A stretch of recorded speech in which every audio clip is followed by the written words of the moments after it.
in the endless dust of the Southwest. A young man's wrong turn leads him into a family that shuns the sun and hunts in the dark. Jake was 19, stuck in a nowhere town in Arizona called Dust Creek. The sun baked the ground until it cracked, and the air smelled of gasoline and dry dirt. He worked at a gas station on the edge of town, a rusty place with 2 pumps and a flickering neon sign that buzzed like a dying fly. His days were the same. Fill tanks, wipe sweat from his forehead, and watch trucks roll by on the highway to somewhere better. Life was slow, and Jake felt like he was waiting for something to happen, though he didn't know what. It was a Tuesday night, late when it started. Jake's shift ended at 10, and he locked up the station. The desert was quiet, just crickets and the hum of far-off cars. He walked home along the empty road, his boots kicking up dust. Stars filled the sky, bright and cold. He liked the night.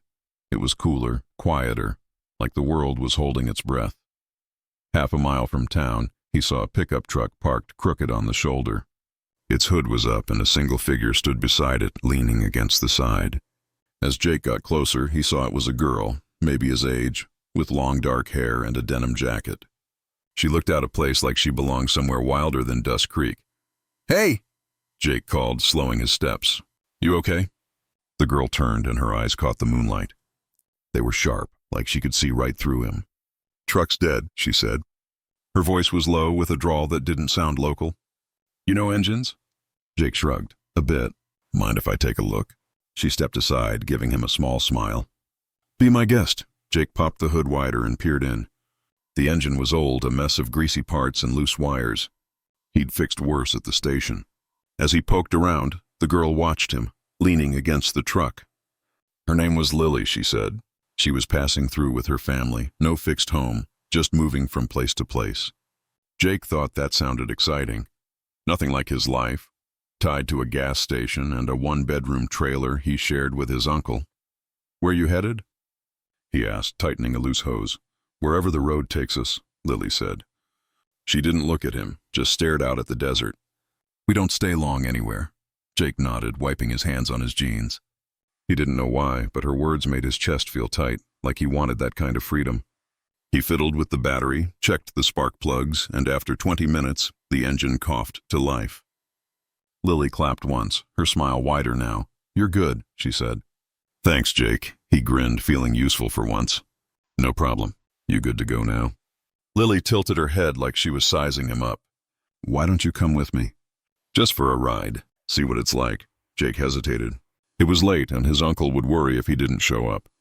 But the way Lily looked at him, her eyes bright and daring, made him feel alive. "Sure," he said. "Just a quick ride." They climbed into the truck.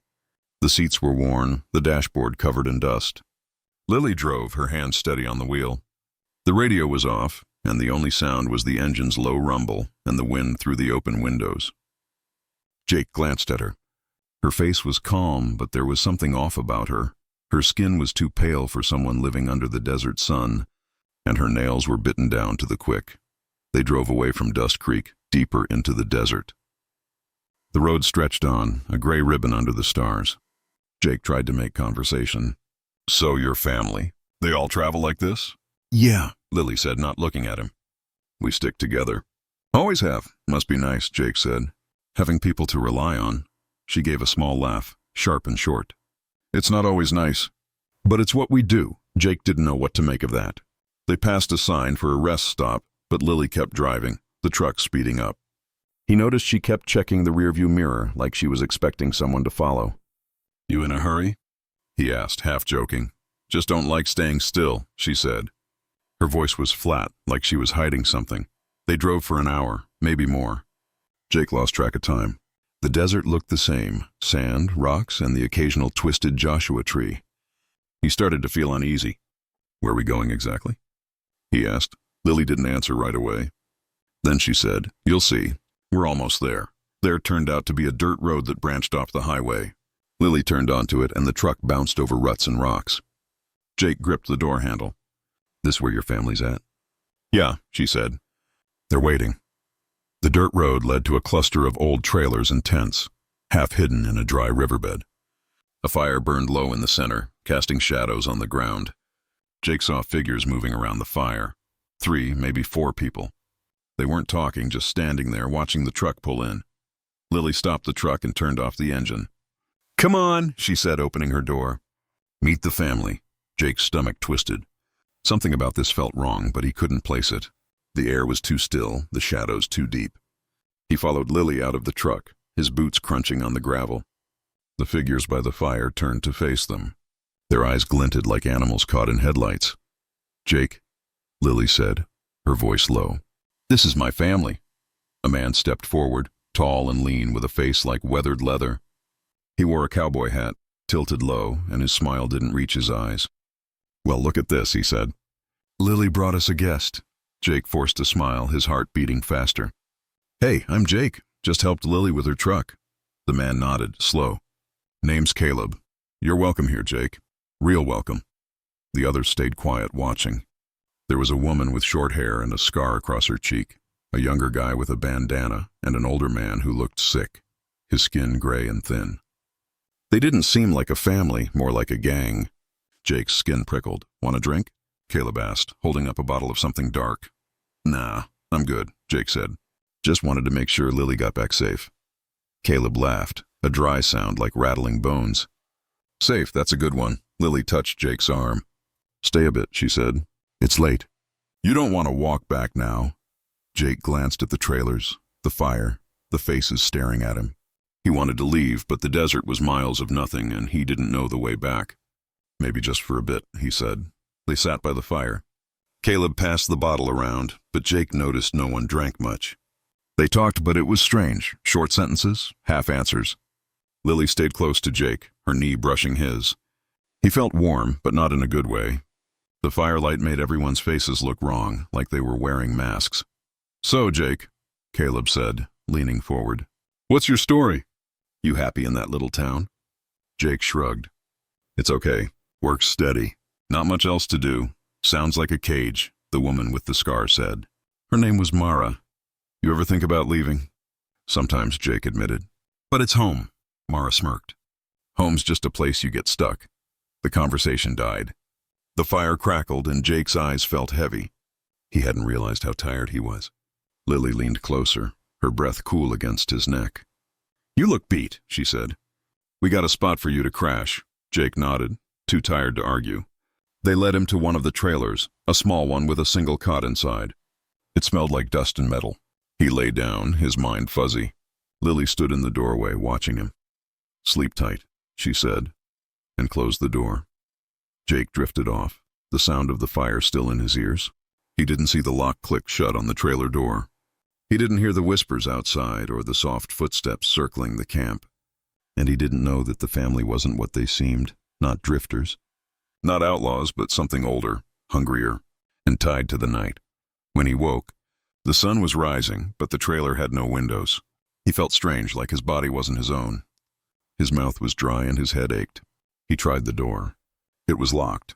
Outside, he heard Caleb's voice, low and rough. "He's perfect," Caleb said. "Young, strong, he'll do fine." Jake's heart pounded. He banged on the door, shouting, "Hey, let me out!"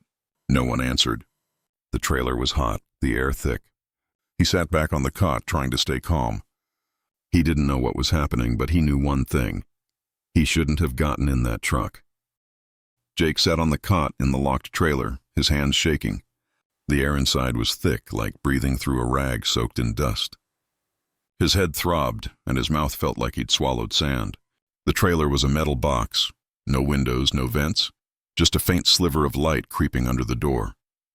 He'd been banging on it for what felt like hours, yelling until his throat burned. But no one came. Outside, the camp was quiet, too quiet, like the desert itself was holding its breath.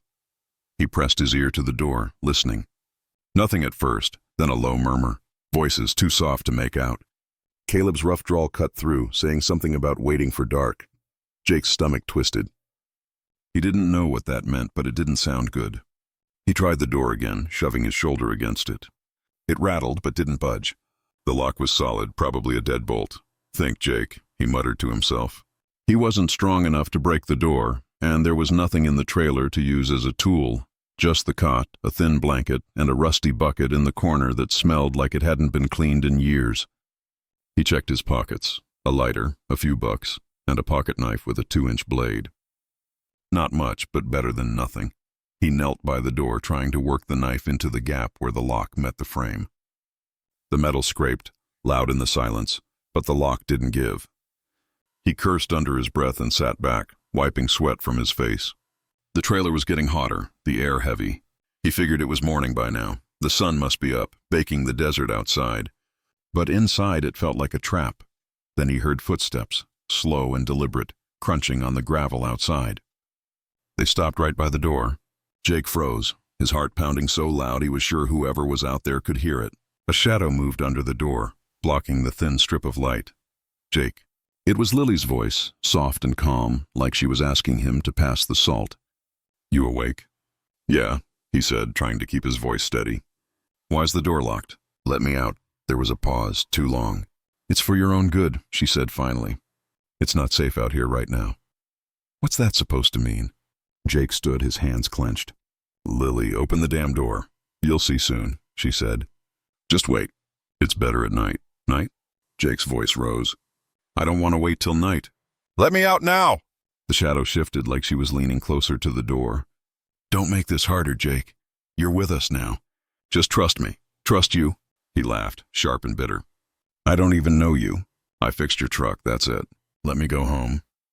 "You don't get it," she said, her voice dropping to a whisper. "There's no going back." Before Jake could answer, the footsteps moved away, quick and light. He banged on the door again, shouting her name, but she was gone. The camp went silent again, except for the faint sound of wind moving through the dry riverbed. Jake slumped against the wall, his mind racing. What did she mean, no going back? Why were they keeping him here? He thought of Caleb's cold smile, Mara's scar, the way the others watched him like he was meat. His gut told him he was in trouble. Real trouble.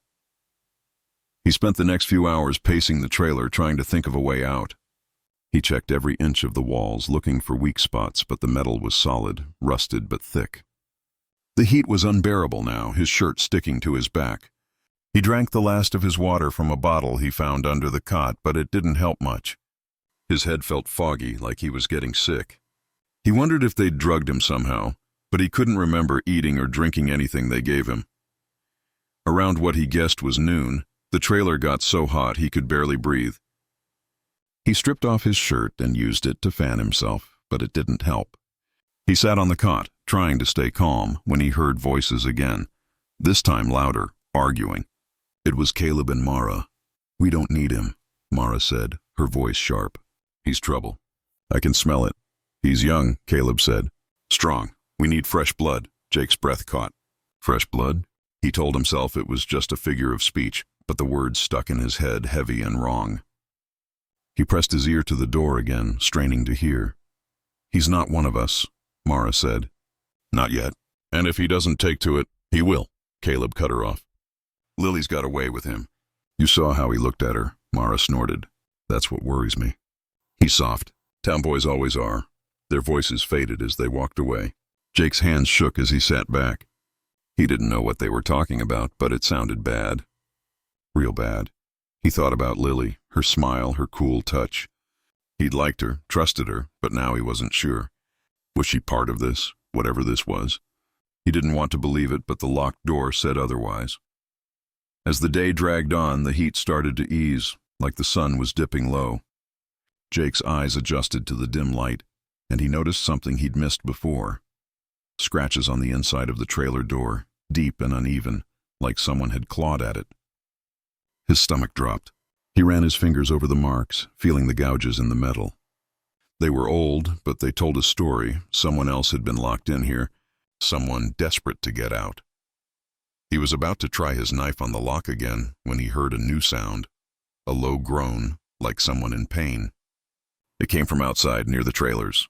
Jake froze, listening. The groan came again, louder, followed by a wet, choking sound. He didn't want to know what it was, but his mind went to dark places, blood, knives, things he didn't want to picture.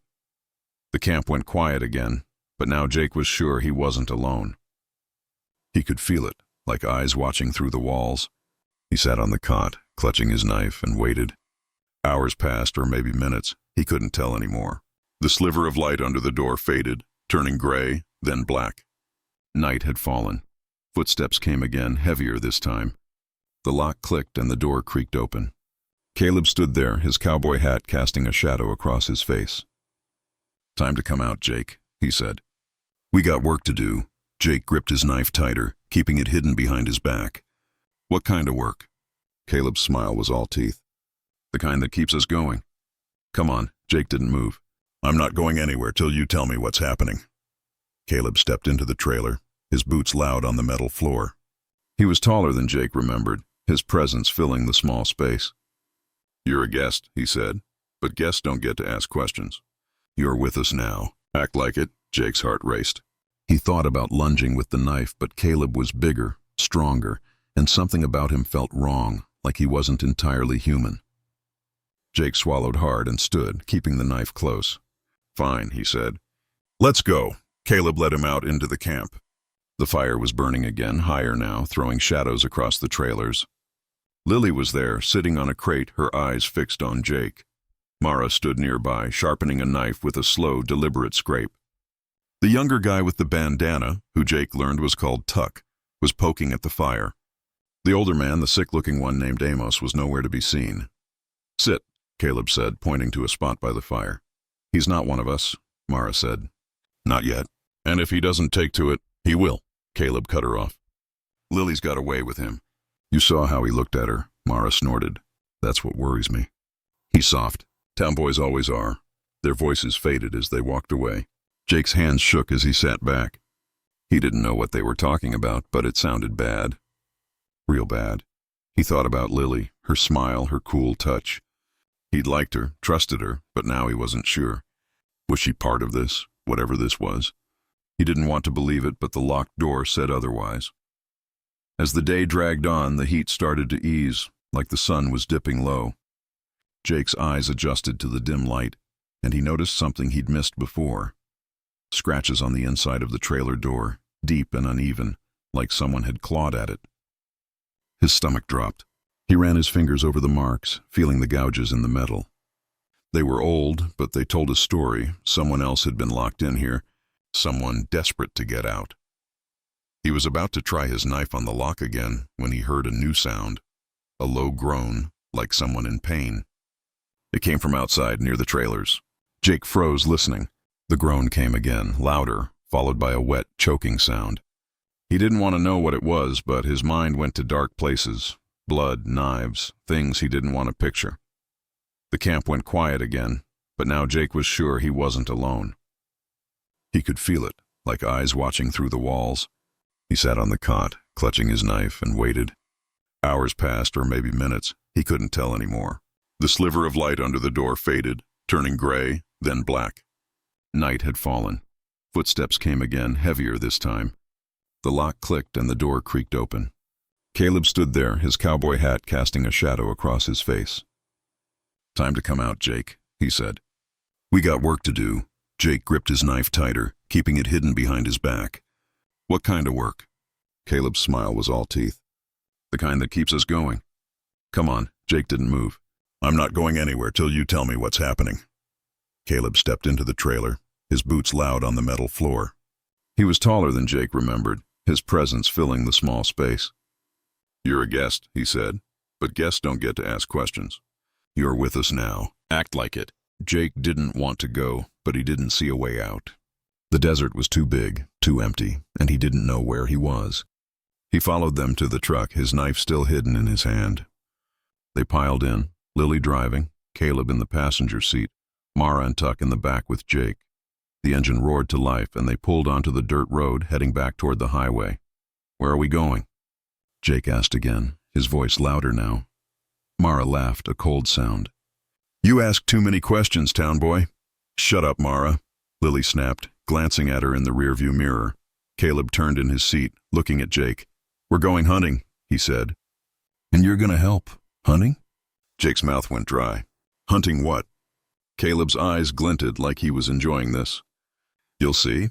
The truck sped through the desert, the headlights cutting through the dark. Jake's mind raced, trying to piece it together. Hunting? At night?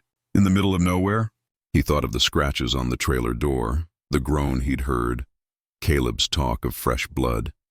His grip on the knife tightened. He didn't know what they were hunting, but he had a bad feeling it wasn't deer or coyotes. They drove for miles, passing no other cars, no signs of life. Finally, Lily pulled off the highway onto another dirt road, this one leading to a small cluster of lights in the distance. A gas station, maybe, or a roadside bar. She stopped the truck 100 yards away, cutting the lights. The group sat in silence, watching the lights like predators. "There," Caleb said, pointing. "That's our spot." Jake squinted through the dark. He could make out a neon sign, flickering red, and a few cars parked outside. It looked like a dive bar, the kind truckers and drifters stopped at for cheap beer. "What are we doing here?" he asked. Caleb turned, his smile gone. "You're gonna help us get what we need," he said. "Or you're gonna wish you did." Jake's blood ran cold. He looked at Lily, hoping for some kind of explanation, but she wouldn't meet his eyes. Mara leaned forward, her knife still in her hand, and whispered, "Don't screw this up, kid." The truck door opened, and they stepped out into the night. Jake followed, his legs heavy, his mind screaming at him to run. But where could he go? The desert was endless, and the family was watching him, their eyes sharp and hungry. Whatever they were planning, he was part of it now, whether he wanted to be or not. The dive bar's neon sign buzzed in the dark, casting a red glow over the gravel lot. It said Rusty Spur in flickering letters, the kind of place that smelled of stale beer and bad decisions. 3 cars were parked outside, a beat-up sedan, a pickup, and a dusty van. Jake stood by the truck, his heart hammering, as Caleb, Mara, Tuck, and Lily spread out like wolves circling a kill. The desert air was cool now, but Jake felt sweat trickling down his back.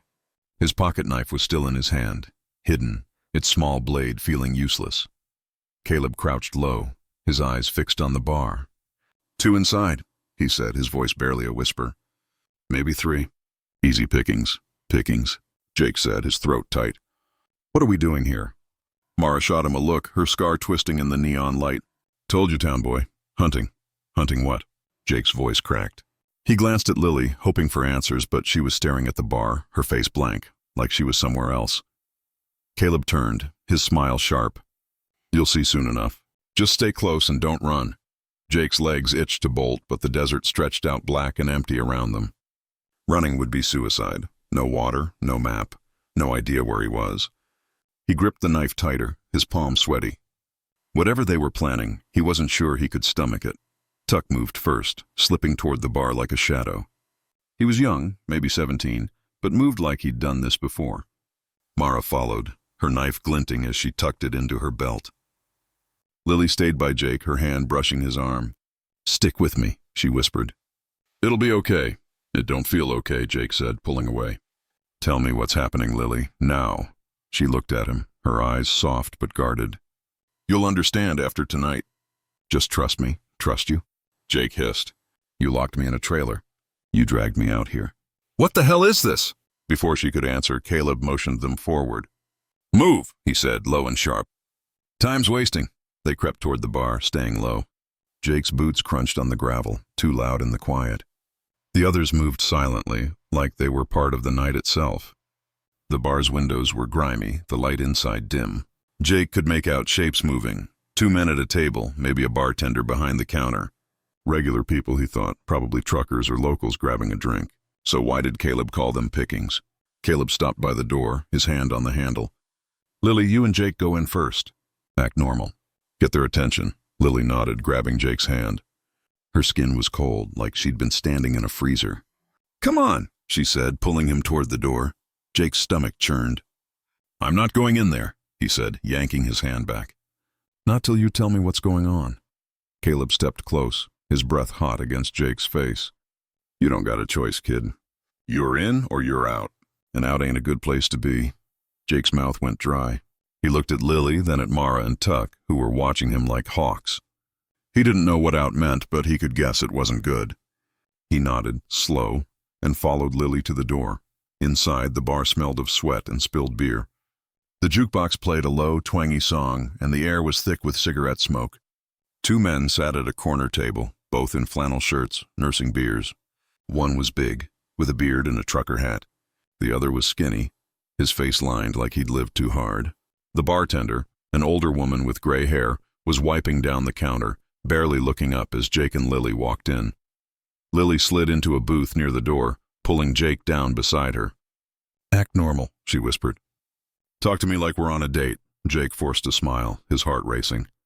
"This ain't a date," he muttered, but he leaned closer, trying to play along. The men at the table glanced over, then went back to their beers. The bartender didn't even look their way. Lily laughed, loud enough to draw attention. "You're funny," she said, her voice bright but fake. "Tell me about your job. That gas station, right?" Jake played along, talking about pumping gas and fixing cars, his voice shaky. He kept his eyes on the door, where Caleb, Mara, and Tuck were still outside, waiting. He didn't know what they were planning, but the way Lily kept glancing at the men made his skin crawl. She was watching them like a cat watches a mouse. The door creaked open and Caleb walked in, alone. He tipped his hat to the bartender, his smile easy, like he was just another drifter. "Evening," he said, sliding onto a stool at the counter. "Whiskey neat." The bartender poured him a shot, her movements slow. Caleb sipped it, but Jake noticed he barely touched the glass. Just held it like a prop. The two men at the table didn't seem to notice Caleb, but Jake could feel the tension in the air, like a storm about to break. Lily leaned closer, her breath cold against his ear. "When it starts, stay out of the way," she said. "When what starts?" Jake whispered, his voice sharp. She didn't answer, just squeezed his hand under the table. Her grip was too strong, almost painful. Jake's eyes darted to Caleb, who was chatting with the bartender now, asking about the weather, the roads, anything to keep her talking. Then the door opened again and Mara and Tuck slipped inside, moving to a table near the back. They didn't look at Jake or Lily, but their eyes were on the two men. Jake's pulse pounded in his ears. He wanted to shout, warn the men, but his throat was too tight. Something was about to happen, something bad. He could feel it in the way the family moved, like they were all connected, all waiting for the same signal. Then it happened. The big man with the beard stood stretching and headed for the bathroom in the back. Mara stood too, casual, like she was just stretching her legs. She followed him, her knife hidden in her sleeve. Jake's stomach dropped. He started to stand, but Lily's grip tightened, pinning him to the seat. "Don't," she said, her voice low and hard. "What's she gonna do?" Jake hissed, his eyes on the bathroom door. Lily didn't answer. A moment later, there was a muffled thud from the bathroom, then silence. The skinny man at the table looked up, frowning. "Hey, Carl," he called. No answer. Caleb stood, his movements slow, deliberate. He walked toward the skinny man, who was standing now, looking nervous. "Something wrong, friend?" Caleb asked, his voice calm. "Where's Carl?" The man said, his hand moving to his pocket like he was reaching for something. A knife maybe, or a phone. Caleb was on him before he could pull it out. It happened so fast Jake barely saw it. Caleb grabbed the man's arm, twisted it behind his back, and slammed him face first onto the table. The bartender screamed, dropping her rag, but Tuck was already moving, vaulting over the counter and grabbing her. She struggled, but Tuck was strong, his arms like iron as he pinned her against the wall. Jake shot to his feet, his knife out now, shaking in his hand. "Stop!" he shouted, his voice cracking. "What the hell are you doing?" Lily pulled him back, her strength shocking. "Sit down, Jake," she said, her eyes cold now, no trace of the girl he'd met on the road. The skinny man groaned, trying to push himself up, but Caleb leaned down, his face close to the man's neck. Jake thought he saw Caleb's teeth, sharp, too sharp, glinting in the dim light. Then there was a wet, ripping sound and the man screamed, a high, awful sound that cut off fast. Blood sprayed across the table, dark and thick, pooling on the floor. Jake's knees buckled. He fell back into the booth, his knife slipping from his hand. He couldn't breathe, couldn't think. The bartender was screaming now, but Tuck had her pinned, his face buried in her neck. The same wet sound filled the air, and her screams stopped. Mara came out of the bathroom, her hands red, her knife dripping. She looked at Jake, her smile cruel. "Told you he was soft," she said to Caleb. Caleb straightened, wiping his mouth with the back of his hand. His lips were red, his eyes bright, like he'd just had the best meal of his life. "He'll learn," he said, glancing at Jake. "Or he won't." Lily was still holding Jake's arm, her grip like a vice. "You okay?" she asked, but her voice was different now, colder, like she didn't care. Jake couldn't speak. He stared at the blood on the floor, the bodies slumped over the table and counter. He'd seen fights before. even a stabbing once outside a bar in Dust Creek. But this was different. This wasn't human. Caleb, Mara, Tuck. They moved too fast, too strong, and their eyes weren't right. "What are you?" Jake whispered, his voice barely audible. Lily leaned close, her breath cold against his cheek. "We're family," she said, "and now you're part of it." Caleb laughed, kicking the skinny man's body aside like it was trash. "Get him back to the truck," he said to Lily. "We're done here." Jake tried to pull away, but Lily's grip was unbreakable. She dragged him outside, the cool night air hitting his face like a slap. The bar was quiet now, the neon sign still buzzing, the blood still warm inside. Mara and Tuck followed, carrying something, bags maybe, or worse. Jake didn't want to know. They pushed him into the truck, and Lily climbed in beside him. Caleb drove this time, the headlights cutting through the dark as they sped back toward the camp. Jake's mind was a mess, replaying the blood, the screams, the way Caleb's teeth had looked. He wanted to believe it was a nightmare, but the smell of blood on Mara's clothes was too real. "You didn't have to see that," Lily said, her voice soft again, almost human. "Not yet. Then why did you bring me?" Jake snapped, his voice shaking. "What do you want with me?" She looked away, out the window at the passing desert. "We need people," she said. "People like you." "For what?" Jake's voice rose. "To kill? To eat?" Lily didn't answer. Caleb glanced at him in the rearview mirror, his eyes glinting. "You'll figure it out, kid," he said. "Or you'll be next." The truck bounced along the dirt road, back toward the camp. Jake's hands shook, his mind screaming at him to do something, fight, run, anything. But he was trapped, surrounded by people who weren't people, not anymore. He thought of the scratches on the trailer door, the groans he'd heard, the way Lily's skin felt so cold. He didn't know what they were, not exactly, but he knew one thing. They weren't letting him go. When they reached the camp, the fire was still burning, low and red. Amos, the old man, was there now, sitting by the flames, his face gray and sunken. He looked up as they pulled in, his eyes locking on Jake. "You see it?" Amos asked, his voice like gravel. "Yeah," Caleb said, stepping out of the truck. "He saw." Amos nodded, slow. "Good, he's ready." "Ready for what?" Jake asked, his voice breaking. He was still in the truck, Lily's hand on his arm. No one answered. They pulled him out, dragging him toward the trailers. The night was heavy, the stars hidden, and the desert felt alive, watching, waiting. Jake's heart pounded as they pushed him toward the same trailer, the one with the scratches. He tried to fight, but Mara was there, her knife at his back, her breath hot against his neck. "Sleep," she said, shoving him inside. "You'll need it." The door slammed shut, the lock clicking into place. Jake fell to the cot, his breath ragged. Outside he heard them talking, their voices low, planning something. He didn't know what was coming, but he knew it was bad. Worse than the blood, worse than the screams. And he knew deep down that Lily wasn't his friend, not anymore. Jake sat on the cot in the locked trailer, his hands trembling in the dark. The air was cooler now, but it felt heavy, like the walls were pressing in. His mind kept replaying the bar, the blood on the table, the wet rip of Caleb's teeth, the way the bartender's screams cut off. He squeezed his eyes shut, trying to block it out, but the images stuck, sharp and red. His pocket knife lay on the cot beside him, its blade catching the faint light from under the door. It felt like a toy now, useless against whatever Caleb and the others were. He didn't know how long he'd been in the trailer this time. Hours, maybe.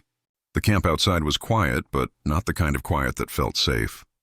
It was the quiet of something waiting, like a snake coiled in the dark.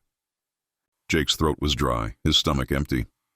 He hadn't eaten since the gas station, and the water bottle he'd found was long gone. His head ached, and his body felt wrong, like something was crawling under his skin. He stood, pacing the small space, his boots scuffing the metal floor. The scratches on the door caught his eye again, deeper in the dim light, like claw marks from something desperate. He ran his fingers over them, his heart pounding. Someone else had been here, trapped like him. What happened to them? He didn't want to know, but he couldn't stop thinking about it. The lock clicked, loud in the silence, and Jake froze. The door creaked open, and Lily stood there, her silhouette framed by the firelight outside. Her face was half hidden in shadow, but her eyes glinted, too bright, like a cat's. "Come out," she said, her voice soft but firm. "They want to talk to you." Jake didn't move. I'm not going anywhere, he said, his voice hoarse. Not after what I saw. Lily stepped inside, closing the door behind her. The trailer felt smaller with her in it, like the air was being sucked out. You don't have a choice, Jake, she said. You're part of this now. Part of what? He snapped, stepping back until his back hit the wall. You're killers. I saw what you did. That wasn't normal. She tilted her head like she was studying him. It's normal for us, she said. It's how we live. Jake's hands clenched into fists. You're not human, he said, the words spilling out before he could stop them. I saw Caleb's teeth. The way you move. What are you? Lily didn't answer right away. She stepped closer, her boots quiet on the floor. We're family, she said, echoing what she'd said before. We do what we have to survive. Survive? Jake laughed, bitter and shaky. You killed those people. You drank them. Lily's face didn't change, but her eyes darkened. You don't understand yet, she said. But you will. Come outside. Caleb wants to explain. Explain what? Jake's voice rose. Why you're keeping me here. Why you're locking me up like some animal. Lily reached for his arm, but he jerked away, grabbing his knife from the cot. He held it out, the blade shaking in his hand. Don't touch me, he said. Just let me go. She stopped, her eyes on the knife, then on him. You can't leave, she said, her voice almost sad. It's too late for that. Before he could argue, the door swung open again, and Caleb stepped in. He filled the doorway, his cowboy hat tilted low, his eyes glinting like they had in the bar. Put the knife down, kid, he said, his voice calm but hard. You're not cutting your way out of this. Jake's hand shook, but he didn't lower the knife. Tell me what's going on, he said. Or I swear I'll use this. Caleb laughed, a low, dry sound. You're brave, I'll give you that. Stupid, but brave. He stepped closer, ignoring the knife like it was nothing. You want to know what we are? Fine. Come outside and we'll show you. Jake's heart pounded. He didn't want to go, but he didn't see a way out. The trailer was a cage, and Caleb was too strong, too fast. He lowered the knife, his shoulders slumping. Okay, he said, his voice barely a whisper. But I'm not one of you. Caleb's smile was cold. Not yet. They led him out into the camp. The fire was burning low, casting long shadows across the trailers and tents. Mara, Tuck, and Amos were there, sitting around the flames. Mara was cleaning her knife, the blade catching the light. Tuck was whittling a stick, his hands quick and steady. Amos looked worse than before, his skin gray and thin, like he was fading away. His eyes locked on Jake, unblinking, and Jake felt a chill, like the old man was looking through him. Sit, Caleb said, pointing to a crate by the fire. Jake sat, his knife still in his pocket, his eyes darting around. The desert was dark, the stars hidden by clouds. The air smelled of smoke and something else, something metallic, like blood. He tried to steady his breathing, but his chest felt tight. Caleb stood by the fire, his shadow stretching across the ground. You saw what we did at the bar, he said. You got questions. I'll answer 'em, but you gotta listen. Jake nodded, his throat dry. What are you? He asked again. Caleb's eyes glinted. We're what's left when the world chews you up and spits you out, he said. We don't die. We don't age, but we gotta feed to keep going. Jake's stomach turned. Feed? You mean blood? Caleb didn't deny it. He crouched down, his face close to Jake's. Blood's life, he said. It's what keeps us strong, keeps us moving. Without it, we're like Amos over there. He nodded toward the old man, who was staring into the fire, his hands trembling, drying up, falling apart. Jake looked at Amos, his gray skin, his sunken eyes. You're vampires, he said, the word feeling strange in his mouth, like something from a movie. Mara laughed, sharp and mean. Vampires, she said, mocking. You watch too much TV, town boy? It ain't like the stories, Caleb said. No capes, no castles. Just us, the road, and what we need to survive. We take what we can, when we can. That's how it's always been. Jake's head spun. He looked at Lily, hoping for something, anything, to make this make sense. You're part of this? He asked her. You kill people too? Lily looked away, her jaw tight. I do what I have to, she said. We all do. Tuck spoke up, his voice quiet but steady. It's not just killing, he said. It's living. You'll see. See what? Jake snapped. I'm not like you. I'm not a killer. Caleb stood, his shadow looming. You will be, he said, or you'll be nothing. Jake's blood ran cold. He wanted to run, to fight, but he was surrounded. The family watched him, their eyes hungry, like they were waiting for him to break. He thought of the bar, the blood, the way they'd moved so fast, so sure. He couldn't fight them. Not like this. What do you want from me? He asked, his voice shaking. Caleb crouched again, his face close. We need new blood, he said. Not just to drink, to join us. Amos ain't long for this world. We need someone young, strong, someone like you. Jake's breath caught. Join you? You mean become like you? Caleb nodded, slow. It's a gift, Jake, a hard one, but a gift. You'll never die, never get old. You'll be free like us. Free? Jake laughed, his voice cracking. You call this free? Killing people? Hiding from the sun? Mara snorted. Sun's overrated, she said. Burns us up. Night's where we live. Jake's eyes widened. He'd noticed they stayed in the shade, kept the trailers dark, but hearing it out loud made it real. You can't go in the sun, he said, more to himself than them. Not for long, Tuck said, still whittling. Hurts like hell. Worse if we're weak. Jake looked at Lily, her pale skin, her cold hands. That's why you travel at night, he said. Why you locked me up till dark, Lily nodded, just once. It's safer, she said, for us. And now for you. I'm not one of you, Jake said, his voice rising. I won't be. Caleb's smile faded. You don't get a say, kid. You're already halfway there. Jake's heart stopped. What? Lily touched his arm, her fingers cold. You felt it, didn't you? She said, the ache, the fog in your head. It's already started. Jake yanked his arm away, his mind racing. He thought of the trailer, the heat, the way his body felt wrong, like something was changing. What did you do to me? He shouted. Nothing yet, Caleb said. But you're marked. You've been with us. It's in you now. Jake's hands shook. He wanted to scream, to fight, but his body felt heavy, like it wasn't his own. He looked at Amos, who was staring at him now, his eyes like empty holes. What happens if I don't join you? Jake asked. Caleb's face darkened. You die, he said. Or worse. Before Jake could ask what worse meant, Amos stood, slow and shaky, like his bones were grinding together. He shuffled toward the fire, his breath rattling. It's time, he said, his voice barely a whisper. He needs to see. Caleb nodded. You're right. Let's show him. They moved fast, grabbing Jake before he could react. Mara and Tuck pinned his arms, their strength like iron. Lily stood back, her face unreadable. Caleb led the way toward one of the tents, its canvas flapping in the wind. Jake struggled, kicking, but it was no use. They dragged him inside. The tent was dark, lit only by a single lantern. In the center was a wooden table, stained dark, like it had been used for something bad. On the table was a metal cup filled with something thick and red. Jake's stomach turned. He knew what it was. No, he said, pulling against Mara and Tuck. I'm not doing this. Caleb picked up the cup, holding it like it was precious. You drink, he said. Or we make you. Jake's knees buckled. He looked at Lily, pleading. Don't let them do this, he said. Please. Lily's eyes softened, but she didn't move. It's the only way, she said. You'll understand after. Mara laughed, her grip tightening. He's soft, she said. He won't last. He will, Caleb said, stepping closer.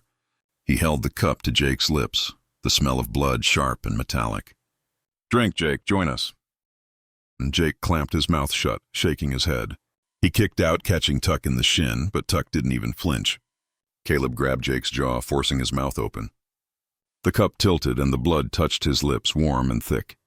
Jake gagged, spitting, but some of it went down, burning his throat like fire. He screamed, thrashing, but they held him tight. The blood hit his stomach, and his body convulsed, like something inside him was waking up. His vision blurred, his head pounding. He heard Lily's voice, distant, saying, It's okay, Jake, it's starting. When he came to, he was back in the trailer, on the cot. The door was locked again, the air heavy. His mouth tasted of copper and his body felt wrong, too hot, too heavy, like his blood was moving too fast. He touched his face, his hands shaking, and felt something wet. Tears, maybe, or something worse. Outside, the family was talking, their voices low. Jake caught words, change, strong, ready. He didn't know what they meant, but he knew one thing. They weren't letting him go. And whatever was happening to him, it wasn't over. He curled up on the cot, his knife forgotten on the floor. The scratches on the door seemed to glow in the dark. a warning from someone who'd been here before. Jake's heart pounded, but his body felt strange, like it wasn't his anymore. He closed his eyes, praying for morning, but deep down he knew the sun wouldn't save him. Jake lay on the cot, his body burning from the inside. The blood they'd forced down his throat sat heavy in his stomach, like a stone that wouldn't settle. His skin felt tight, too hot, and every breath hurt like knives scraping his lungs. The trailer was pitch black now, but his eyes adjusted fast, picking out details he hadn't noticed before. The rust patterns on the walls, the scratches on the door glowing like fresh wounds. He touched his mouth, tasting copper again, and gagged. Whatever was happening, it was changing him. Hours passed, or maybe minutes. Time blurred. He tried to stand, but his legs buckled, sending him crashing to the floor. Pain shot through his veins, sharp and electric. He curled up, sweating, his shirt soaked. "This ain't real," he muttered, but his voice sounded wrong, deeper, rougher. He thought of home, the gas station, his uncle's trailer. Normal things. But they felt far away, like a dream he couldn't reach. The lock clicked, and the door opened. Light from the fire spilled in, and Jake flinched, his eyes stinging like they'd been splashed with acid. Lily stepped inside, her face pale in the glow. "How you feeling?" she asked, kneeling beside him. "Like shit," Jake rasped. He tried to sit up, but his head spun. "What did you do to me?" She touched his forehead, her hand cool against his fevered skin. "The blood," she said. "It's waking you up. You'll be stronger soon." "Stronger?" Jake pushed her hand away, anger flaring through the pain. "I don't want this. I want out." Lily's eyes softened. "You can't go back, Jake, not now. The change has started." He grabbed her arm, his grip tighter than he expected. She didn't pull away. "Change into what?" he demanded. "A monster like you?" She looked down, her voice quiet. "We were all like you once. Normal. Then we found Caleb. He showed us a way to live forever." "By killing?" Jake's voice rose, but it cracked. His throat burned, dry and raw. "That's not living." "That's hell," Lily shook her head. "The sun kills us. Starving kills us slower. Blood, it keeps us going. You'll see. The hunger comes first." As if on cue, Jake's stomach twisted, a deep, gnawing ache that wasn't just hunger for food. It was something darker, pulling at him, making his teeth ache. He clenched his jaw, feeling his canines sharpen, pressing against his lips. "No," he whispered, horrified. "Make it stop." "I can't," Lily said. "No one can. You gotta feed or it'll eat you alive." Jake released her arm, scooting back against the wall. His vision sharpened, picking out the veins in her neck, pulsing blue under her skin. He looked away, ashamed, but the ache grew. "Get out," he said. "Please." She stood, hesitating. "Caleb wants you outside soon." "When you're ready." "Ready for what?" But she was already gone, the door locking behind her. Alone again, Jake rocked back and forth, fighting the pain.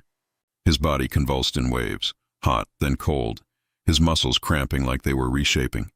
He clawed at his arms, leaving red welts that healed almost as fast as he made them. The scratches on the door mocked him. Whoever had made them hadn't survived the change. He wouldn't either, not like this. By what felt like dawn, the pain eased to a dull throb. Jake stood, shaky but steady. His senses were heightened. The creak of the trailers outside, the distant howl of a coyote, the faint smell of blood lingering in the air. He banged on the door. "Let me out!" he shouted, his voice stronger now. The lock turned and Mara opened the door. Sunlight crept over the horizon, weak and gray, but she flinched, pulling back into shadow. "Look at you," she said, smirking. Already hating the light. Jake stepped out, blinking. The camp was quiet, everyone hunkered in trailers or under tarps. The sun's rays hit his skin and it burned, not fire, but a deep sting, like sunburn in seconds. He ducked back under the trailer's awning, heart racing. "What the hell?" Mara laughed. "Welcome to the family town, boy. Sun's poison now. We sleep it off till dark." Jake's hand shook. He felt the hunger again, sharper, urging him toward the desert. "I need water," he lied. "Food," she eyed him. "You'll get blood soon. First hunt's tonight." "Prove yourself." "No," Jake said, but his voice wavered. The ache was building, making his head fuzzy. Mara grabbed his shirt, pulling him close. Her scar was vivid up close, her breath smelling of metal. "You fight it, you die like Amos. He's almost gone." "We need you." Jake shoved her off, surprised by his strength. She stumbled but caught herself, grinning. See? It's in you. She left him under the awning, the day dragging slow and dull. Jake sat in the shade, watching dust motes dance in the slanted light. The family stayed hidden, silent. He tried to think of escape, wait till night, steal a truck, drive till dawn. But the hunger whispered no, promising relief only in blood. He hated it, but it felt true. Amos emerged near noon, crawling from his tent like a corpse. His skin hung loose, eyes milky. He collapsed by the fire pit, wheezing. "Jake," he croaked. "Come here." Jake stayed back, the smell of decay hitting him hard. "What?" Amos coughed, blood flecking his lips. "The change, it hurts. But power comes after. Don't fight." "I am fighting," Jake said. "I don't want power." "I want normal." Amos laughed, weak. "Normal dies. We endure." He held out a trembling hand. "Touch me." "Feel it." Jake backed away. "No." The old man slumped, eyes closing. Lily appeared then, wrapping Amos in a blanket, dragging him inside. "He's fading," she said to Jake. "We can't lose him yet." Jake's stomach growled, the hunger twisting like a knife. "Then let me go," he said. "Find someone else." She shook her head. "Caleb chose you. Lily's choice too." She touched her chest. "I brought you for a reason. Because you like me?" Jake snapped. Her eyes met his, sad. "Because you're like I was, lost. This gives purpose." "Purpose is to kill?" He stood, pacing the shade. "I fixed your truck. That's all. Let me go home." "Home's gone," she said. "Sun will burn you now. People will notice. You're one of us." The day crawled, dull and hot. Jake's skin itched, his teeth throbbed. He tried sleeping, but dreams came. Blood, necks, the bar's screams mixing with his own hunger. He woke sweating, the sun lower now. As dusk fell, the family stirred. Caleb emerged first, hat low, eyes sharp. "Time to hunt," he said, clapping Jake's shoulder. The touch sent a jolt through him, like electricity. "I'm not ready," Jake said, but his body betrayed him, eager. Caleb grinned. "You are. Feel that pull? It's calling." They loaded into the truck, Lily driving, Mara and Tuck in back with Jake. Amos stayed behind, too weak. The engine roared, heading for the highway. Jake's senses exploded, the road's hum, the wind's scent, distant heartbeats like drums. "Where?" he asked, voice thick. "Truck stop," Caleb said. "Plenty of travelers, easy." Jake's mouth watered, shame flooding him. "I can't." "You will," Mara said. "Or starve." The truck stop glowed ahead, semis and cars dotting the lot. People milled, truckers, families, a woman alone by her car. Jake's eyes locked on her neck, pulse visible. He gripped the seat, fighting. Lily parked in shadows. "You're first," she said softly. "I'll help," Caleb nodded. "Take the woman, quick." Jake stepped out, legs steady, world sharp. The woman looked up, smiling. "Need help?" Hunger won. He grabbed her, fangs extending, sinking in. Blood flooded, warm, alive. Euphoria hit, pain vanishing, strength surging. She struggled, then went limp. Jake drank deep, lost. When done, he dropped her, gasping. Blood stained his shirt, her eyes empty. Family clapped, Caleb proud. "Welcome, brother." Jake wiped his mouth, horror crashing. "What did I do?" Lily hugged him. "You lived." Back at camp, Amos waited, smiling weakly. "Good." But as Jake watched, Amos convulsed, crumbling to dust in the firelight. The family mourned silent, then celebrated. Jake's first kill. Night deepened, Jake changed, but regret lingered. Freedom's price was his soul, and dawn loomed, promising burn. Jake sat by the dying fire, the taste of blood still thick in his mouth. The woman's face haunted him, her smile, her empty eyes as she fell. His body thrummed with strength, his senses sharp enough to hear a lizard skitter 100 yards away, but his mind was a mess. Guilt clawed at him, mixing with the hunger that lingered, whispering for more. The family sat around him, their faces lit by the fire's glow. Caleb's grin was wide, proud. Lily watched Jake with soft eyes, like she thought he was hers now. Mara sharpened her knife, smirking. Tuck whittled, quiet but content. Amos was gone, dust in the wind, and Jake felt his absence like a hole in the camp. "You did good," Caleb said, clapping Jake's shoulder. "First one's always the hardest." Jake flinched at the touch, his skin too sensitive, like every nerve was raw. "Good," he said, his voice low. "I killed her." "That ain't good," Caleb laughed, a dry rattle. "You lived. That's what matters." She was nothing, just fuel. Jake's stomach turned. He looked at Lily, hoping for something human, but her face was blank, like she'd heard this all before. She was a person, he said. She had a life. So did you, Mara cut in, her knife glinting. Now you got a new one. Better stop whining. Jake's hands clenched. He wanted to lunge at her, make her feel the fear he'd seen in that woman's eyes, but his body wouldn't move. The hunger held him back, tying him to them. He felt it still, a low burn in his gut, promising strength if he fed again. He hated it, hated them, hated himself. Lily slid closer, her hand on his arm. Her touch was cold, but it calmed the fire in his veins. It gets easier, she said. The guilt fades. You'll see. I don't want it to fade, Jake snapped, pulling away. I don't want to be like you. Caleb's smile faded. You already are, kid. Blood's in you now. No going back. Jake stood, his legs steadier than they'd been in days. The night felt alive, the desert humming with sounds he'd never noticed before. Wind over rocks, a distant owl, the faint pulse of something living far off. His teeth ached, sharp against his tongue. I'll find a way, he said.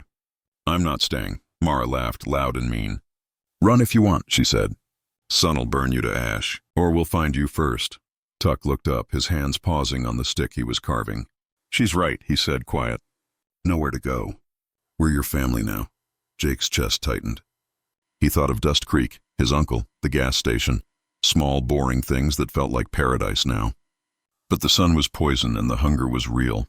Even as he stood there hating them, he felt the pull to hunt, to taste blood again. He shook his head, trying to clear it. I'm not like you, he said again, but his voice was weaker. Caleb stood, towering over him. You keep saying that, he said. But you felt it tonight. The power. You'll want it again. Soon. Jake didn't answer. He turned away, staring into the dark where the desert stretched endless and empty. The family went quiet, watching him. The fire crackled, spitting sparks into the night. Dawn was coming, maybe an hour away. He could feel it, a faint pressure on his skin, like the sun was already reaching for him. Lily stood, touching his back. Come inside, she said. You need to rest. The sun's too close. Jake shrugged her off, but followed. Not because he wanted to, but because the thought of sunlight made his skin crawl. They led him to a different trailer, bigger, with boarded windows and a heavy lock. Inside it smelled of dust and blood, the air thick. There were cots along the walls, blankets thrown over them. The family settled in, lying down like they were dead. Jake hesitated, but the ache in his body pushed him to a cot. He lay there, staring at the ceiling, listening to their slow breaths. Sleep didn't come. His mind raced. Blood, death, the woman's face. He thought of running, stealing the truck keys, driving until he found help. But where? The nearest town was miles away, and the sun would rise before he got far. He felt trapped, not just by the family, but by his own body, betraying him with every pulse of hunger. Hours later, he heard it. A low rumble, distant but growing. Engines, tires on gravel. He sat up, heart pounding. The others stirred, their eyes glinting in the dark. Caleb was up first, moving to the door, cracking it open. Cops, he hissed. 2 cars. Jake's breath caught. Cops meant help, maybe a way out. But the family was already moving, fast and silent, like they'd planned for this. Mara grabbed her knife, Tuck pulled a pistol from under his cot, and Lily yanked Jake to his feet. Stay quiet, she whispered. They'll kill you too. Kill me? Jake said, his voice low. They're here to help. Caleb turned, his face hard. You think they'll believe you? You're one of us now. You drank. You killed. They'll lock you up or worse. Jake's stomach dropped. He saw the woman's body again, blood on his hands. Caleb was right, cops wouldn't understand. But he couldn't stay here, couldn't keep killing. He had to try. The engine stopped outside, doors slamming. Voices called out, sharp and official. This is the sheriff's department. Come out with your hands up. Caleb cursed low. Mara Tuck take the back. Lily, keep him quiet. He nodded at Jake, then slipped out the door, moving like a shadow. Lily gripped Jake's arm, her nails digging in. Don't do anything stupid, she said. They won't help you. Jake's mind raced. The cops were his chance, maybe his only one. He could hear them outside, boots crunching, radios crackling. He yanked free from Lily, surprising her with his new strength, and bolted for the door. Help! He shouted, his voice raw. I'm here. Lily lunged, tackling him to the floor. She was strong, but Jake was stronger now, the blood in his veins burning with power. He shoved her off, scrambling to his feet. The door was open, Caleb's shadow gone. Jake stumbled outside, the night air cool against his skin. 2 cop cars sat in the camp, lights flashing red and blue.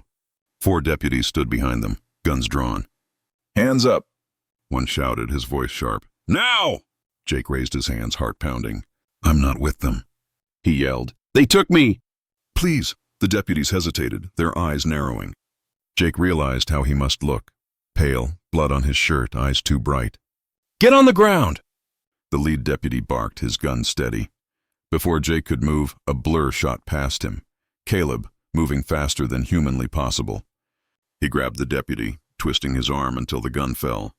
A shot rang out, wild, and the other deputies opened fire. Bullets tore through the air, one grazing Jake's arm. It burned, but the wound closed almost instantly, leaving him stunned. Mara and Tuck were on the cops now, moving like wolves. Mara's knife flashed, blood sprang. Tuck fired his pistol, dropping a deputy with a single shot. Lily appeared beside Jake, pulling him back. "I told you," she hissed. "You can't trust them." Jake's head spun. The camp was chaos, gunshots, screams, blood. He saw Caleb tear into a deputy's throat, drinking deep, his face lit with savage joy. Jake's hunger flared, pulling him toward the blood, but he fought it, stumbling back. "No," he said, shaking. "I won't." He turned and ran, not toward the cops, but into the desert. The sand was soft under his boots, the night sharp and clear. He ran faster than he'd ever run, his new strength carrying him over rocks and through brush. Behind him, the gunfire stopped, replaced by silence, then the sound of pursuit. Boots, fast and sure. "Jake!" Lily's voice cut through the dark. "You can't run!" He didn't stop. The horizon was gray now, dawn creeping closer. His skin prickled, the sun's threat growing.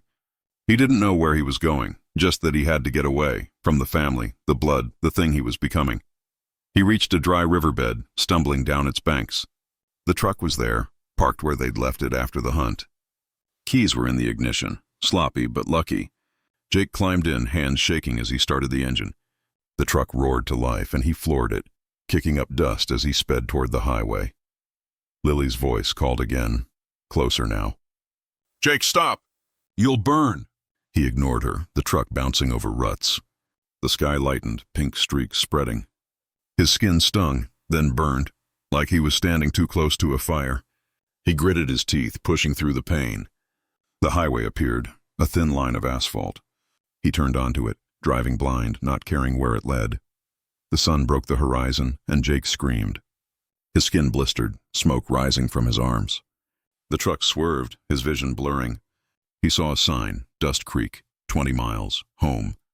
But the sun was climbing, and the pain was unbearable. He pulled over gasping and stumbled out, crawling under the truck for shade. His skin was red, peeling but healing slow, too slow. Footsteps crunched nearby. Lily's voice soft and sad. "I told you," she said. She crouched beside him, her face shadowed by a tarp she held to block the sun. "You can't run from this."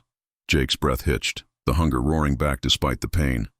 "I won't kill again," he said, his voice weak. "You will," she said. "Or you'll die." Caleb appeared, blood on his shirt, his hat gone. "Cops are dead," he said. "You're lucky we got you before they did." Jake closed his eyes, the sun's heat pressing through the tarp. "Just let me die," he whispered. Caleb knelt, his voice low. "That's not how this works. You're ours now, forever." They pulled him up, dragging him back to the truck. The tarp shielded him, but the sun still burned, a reminder of what he'd lost. They drove back to the camp, the bodies of the deputies gone, the fire cold. Jake sat in the trailer again, locked in, his body healing but his mind breaking. The family watched him through the night, their eyes glinting. Lily stayed close, whispering promises of freedom, strength, family. But Jake saw the truth, endless nights, endless blood, endless guilt. He was theirs, bound by the hunger, the dark, the desert. As dawn approached again, Jake made a choice. He waited until the family slept, their bodies still in the trailers. He found a gas can by the fire pit, the truck's spare fuel. His hand shook as he poured it over the camp, the trailers, the tents. The sun was rising and his skin burned, but he didn't care. He lit a match, the flame small but bright. "I'm not yours," he said and dropped it. The fire caught fast, spreading through the dry canvas and wood. The family screamed, waking, but the sun was up now, pinning them in place. Jake ran, the flames at his back, his skin blistering. He didn't know if he'd make it. Didn't know if the fire would take them or if they'd find him again. But for the first time since Lily's truck, he felt free. The desert swallowed him, the sun burning, his hunger screaming. He kept running, toward Dust Creek, toward nothing, until the fire faded and the dark called him back.